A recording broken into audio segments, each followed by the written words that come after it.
Bonjour et bienvenue sur MyPE. Je suis Arthur, consultant et formateur au sein du cabinet MyPE Consulting.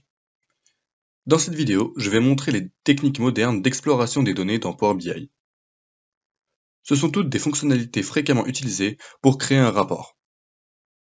La première fonction est le drill down, ou encore analyse dimensionnelle en français. Elle se situe en dessous de certains visuels sous la forme de plusieurs flèches. Le drill down permet de monter ou de descendre d'un niveau de hiérarchie à un autre. Par exemple, sur un visuel qui contient une partie continent, si on clique dessus, on peut voir tous les pays qui appartiennent à ce continent. Sur le visuel Trimap, les flèches sont juste en dessous. Pour activer le drill down, il faut appuyer sur la flèche qui va vers le bas, qui est l'Explorer. Ainsi, lorsque j'appuie sur Pub et Marketing, j'ai accès à toutes les sous-catégories. Et si j'appuie encore sur Earl Hurricane Consulting, j'ai encore plus de sous-catégories. Et si je veux retourner à l'étape d'avant, j'appuie sur la flèche qui va vers le haut, et qui me fait monter dans la hiérarchie. Si vous voulez approfondir le sujet, voici une image qui explique toutes les flèches pour naviguer dans des hiérarchies avec Power BI, c'est-à-dire le drill down, go to next level et expand. La fonction drill through, ou extraction en français, permet d'avoir plus d'informations sur une valeur d'un visuel. Elle nous reconduit à une autre page préparée au préalable, où les données sont en fait filtrées par rapport à ce que l'on a sélectionné sur le visuel.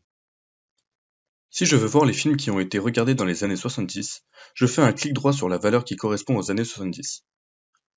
Je clique sur Extraire et sur Decade Details. J'accède ensuite à une autre page qui me donne le top 10 des films les mieux notés et le top 10 des films les moins bien notés pour les années 70. La fonctionnalité marche évidemment avec toutes les décennies. Si je veux avoir les informations pour les années 90, la page préparée au préalable s'adapte avec d'autres valeurs tout en gardant la même structure. Les infobules ont le même objectif et se paramètrent quasiment de la même manière que les extractions. Cependant, elles apparaissent lorsque l'on survole une valeur dans un visuel. Lorsque je place la souris sur le film Forrest Gump, une bulle apparaît et je peux connaître son année de sortie ainsi que sa note IMDb. Ces informations sont des visuels d'une autre page qui ont été configurés en tant qu'infobulle. La fonction Highlight permet de mettre en avant des valeurs communes d'un ou de plusieurs visuels. Elle peut mettre des valeurs en surbrillance ou carrément les filtrer.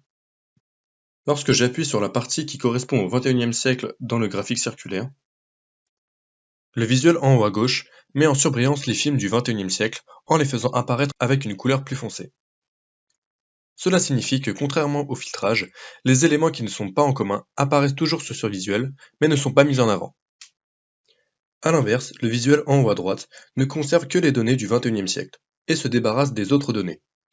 C'est la méthode du filtrage que l'on connaît déjà sur Excel et sur les autres outils d'analyse.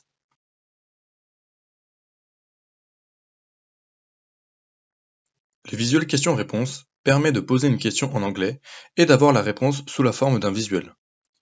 Si je demande quel est le film le mieux noté dans les années 70, le visuel me donne le nom du film ainsi que son rang.